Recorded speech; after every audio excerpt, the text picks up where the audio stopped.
Hello everyone, a very good morning to all of you. I hope you all are doing well and I welcome you all to the editorial series where we discuss important editorials from different newspapers, be it The Hindu, Indian Express और Economic Times. इस editorial series के बारे में मैं आप लोगों को एक चीज बताना चाहूंगी that is from Monday to Friday आपके एडिटोरियल्स आते हैं एंड द एग्जाम्पल सीरीज जिसके लिए आप लोग बहुत ज्यादा परेशान रहते हैं. So the examples top innovative examples from the newspaper वो सैटरडे को आते हैं. ठीक है. Okay. So today I have covered two editorials. एक एडिटोरियल जो है वो फ्लू गैस डीसल्फराइजेशन के ऊपर है which is from the Hindu. तो basically coal fired power plants को ऐसा बोला गया था क्योंकि उससे बहुत ज्यादा सल्फर डाइऑक्साइड एमिशंस होते हैं. तो उनको फ्लू गैस डीसल्फराइजेशन करना होगा. लेकिन अभी गवर्नमेंट ने हाल फिलहाल में कुछ कंडीशंस को छोड़कर उनको ऐसे करने से एग्जेम्प्ट कर दिया. सो वी विल अंडरस्टैंड कि क्या रीजंस हैं और क्या इसके इम्प्लीकेशंस हो सकते हैं. What can be the way forward. Then another editorial is from Economic Times क्योंकि मैंने इंडियन एक्सप्रेस ये सब एडिटोरियल्स आई रेड बट इतना कुछ मुझे नया नहीं मिला so I went to economic times. उसमें रिसेंटली अभी एक एडिटोरियल आया है ऑन द परख असेसमेंट रिपोर्ट जो कि लर्निंग आउटकम्स असेस करती है कि एजुकेशन लेवल हमारी कंट्री में कितना है. तो उसको हम समझेंगे and again we will understand कि क्या रीजंस है for low development of education. इसके क्या इम्प्लीकेशंस हो सकते हैं and how we can work on it. Although on topics like education, unemployment, poverty, health etcetera मैंने काफी कॉम्प्रिहेंसिवली प्रीवियस एडिटोरियल सेशंस में कवर किया हुआ है. तो इस एडिटोरियल सीरीज से आपको तभी बेनिफिट होगा जब आप इसको कंटिन्यूसली डेली देख रहे हैं. अगर आप एक दिन देखेंगे फिर छोड़ देंगे then it won't benefit you क्योंकि इसमें टॉपिक्स उसी हिसाब से कंटिन्यूटी के हिसाब से कवर होते हैं. So let's start.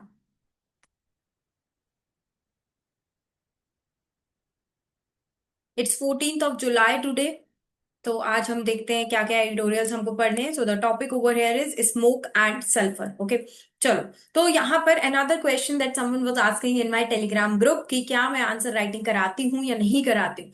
So I think ये क्वेश्चन पूछने से पहले आपको ये यूट्यूब चैनल पे इस वीडियो को ध्यान से देखना चाहिए. It is a kind of daily current affairs writing practice. आपको यहाँ पर क्वेश्चन भी मिल रहा है, फॉर्डर भी मिल रहा है, आप लिखिए आंसर.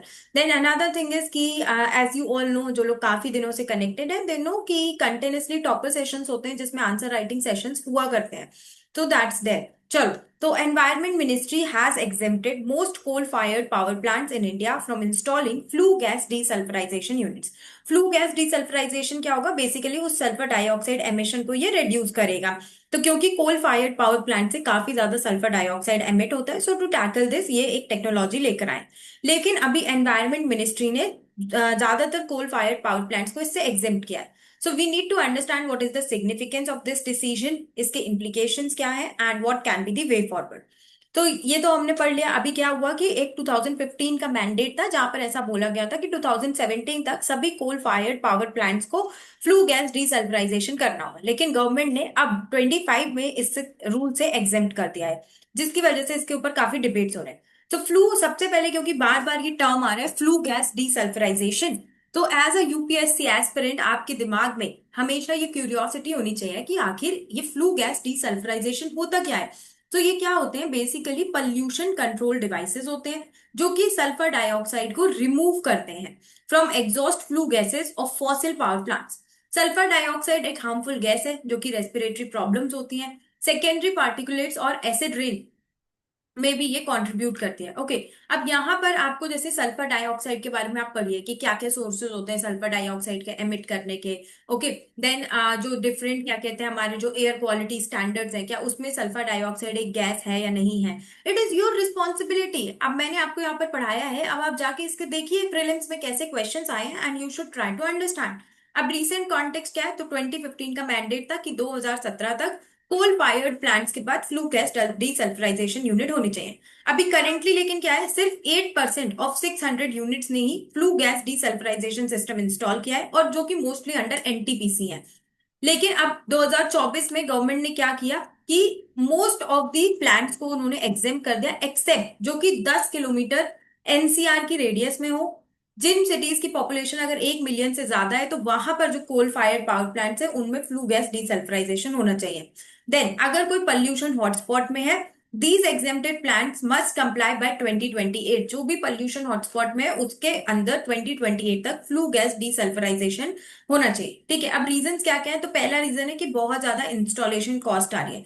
देखिए, ये जो एनवायरमेंटल कंसर्न एक है, आई अंडरस्टैंड, लेकिन ये जो कोल फायर्ड पावर प्लांट्स है, ये बहुत ज्यादा इकोनॉमिक ग्रोथ में कंट्रीब्यूट करते हैं, एम्प्लॉयमेंट में कंट्रीब्यूट करते हैं। तो हमें वो कंसर्न्स भी माइंड में रखने पड़ेंगे। तो कैपिटल इंटेंसिव है एक्सेट्रा। इस वजह से गवर्नमेंट ने बोला ठीक है, आप थोड़ा और टाइम ले लीजिए, लेकिन कुछ टाइम में इसको लगा लीजिए। देन वेंडर शॉर्टेज, क्योंकि सभी कोल फायर्ड पावर प्लांट्स को ये करना है, तो उस वजह से अभी सब जगह इसकी सप्लाई नहीं हो पा रही है। साथ में क्या हुआ कि बीच में वी सॉ दी कोविड-19।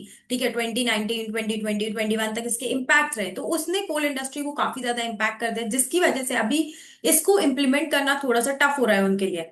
फिर एक एक्सपर्ट व्यू ये लोग ले रहे हैं कि एक कमिटी ने ऐसा बताया था कि जो इंडिया का कोल है वो लो है सल्फर में, और current sulphur dioxide levels with in permissible limits है। तो गवर्नमेंट कह रही है ठीक है, अभी आप थोड़े दिन और एग्जेम्पशन दे सकते हैं।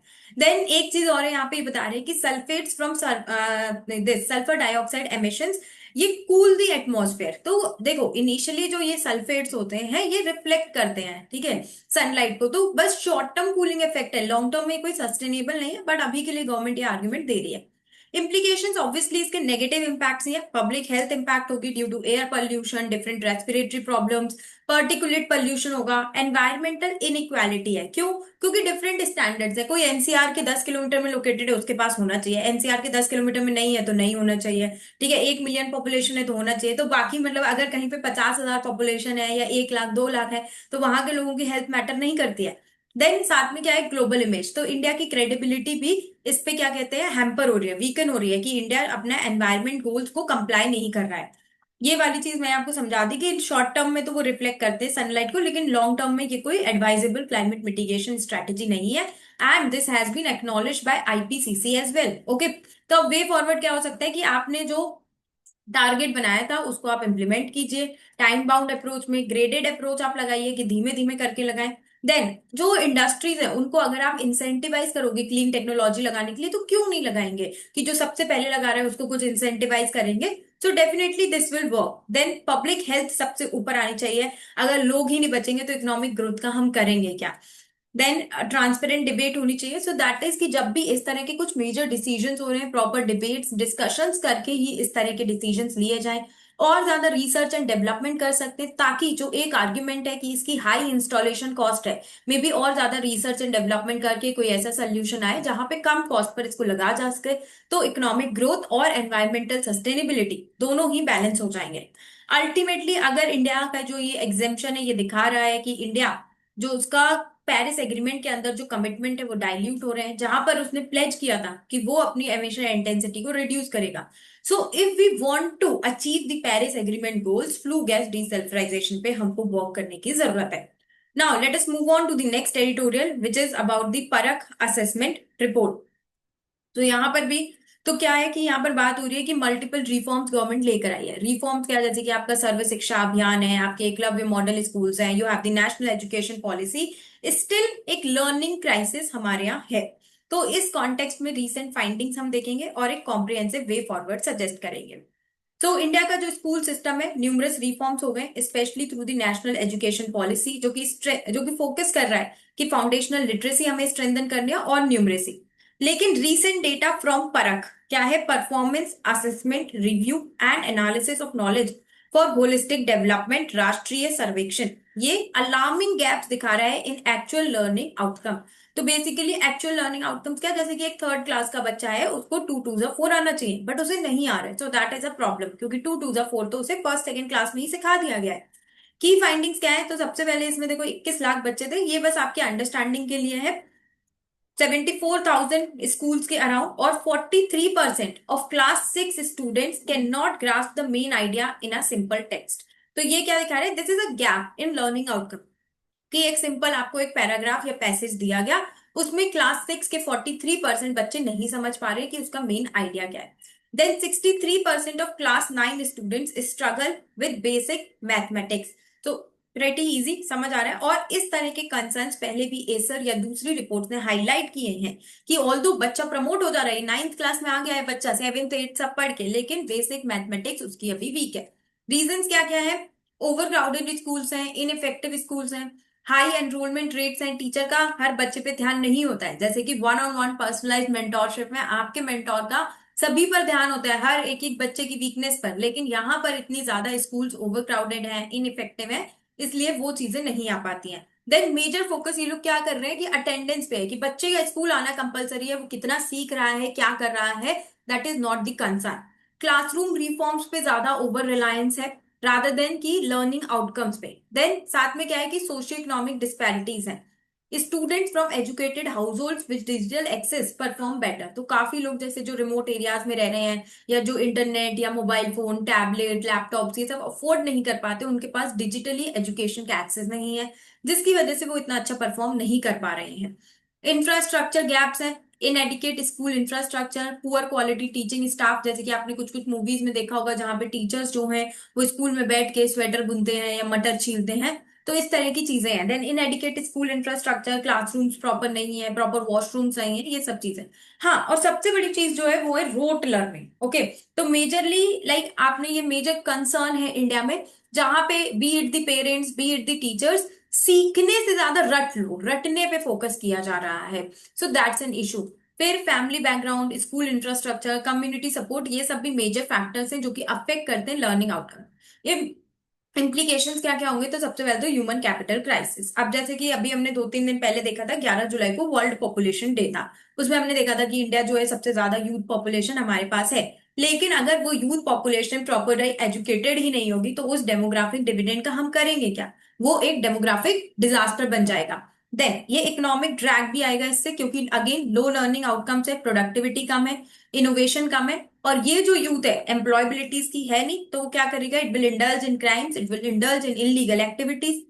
इनइक्वालिटी भी वाइडन करेगा। क्यों? क्योंकि हमने देखा कि जो बच्चे अच्छे घरों से, उनके पास डिजिटल एक्सेस है, उनके पास प्रॉपर एजुकेशन है, तो वो तो आगे बढ़ जाएंगे। लेकिन जो बच्चा किसी क्या कहते हैं, फिर लेस प्रिविलेज्ड हाउस होल्ड से आ रहा है, उसका क्या? तो अगेन इनइक्वालिटी वाइडन होगी अगर प्रॉपर लर्निंग आउटकम्स पे हम फोकस नहीं करेंगे। और जैसे कि इंडिया, हमारा जो एसडीजीज है जो कि हमें 2030 तक अचीव करने, 25 तो आ ही गया है, तो 5 साल में आपका जो गोल है SDG 4 ऑफ क्वालिटी एजुकेशन, ये भी वायलेट हो रहा है अगर आप इसको अचीव नहीं कर पाते हैं तो यहाँ पर वे फॉरवर्ड क्या होगा? जो हमने प्रॉब्लम देखी थी उसी का ऑपोजिट वे फॉरवर्ड होगा। Proper infrastructure, teaching quality staff होना चाहिए, रोट लर्निंग से ज्यादा आप सीखने पे फोकस कीजिए। तो इस तरह की चीजें हमारी वे फॉरवर्ड हो जाएगा। Okay, digital infrastructure support etcetera. Ultimately like UNESCO की जो ग्लोबल एजुकेशन मॉनिटरिंग रिपोर्ट है, उसने भी बताया था कि इंडिया जो है वो अपना बहुत सारा टाइम खो रहा है और पोटेंशियल खो रहा है अगर एजुकेशन पे वो ठीक से इन्वेस्ट नहीं कर रहा है। तो एनईपी विजन 2020 और SDG 4 अगर हमको ये अचीव करना है, then we have to focus on quality training, we have to focus on infrastructure, digital access and other things as well. So this was all about today's editorial analysis. I hope आप सभी लोगों को ये breakdown काफी helpful लगा होगा। Thank you for watching this video.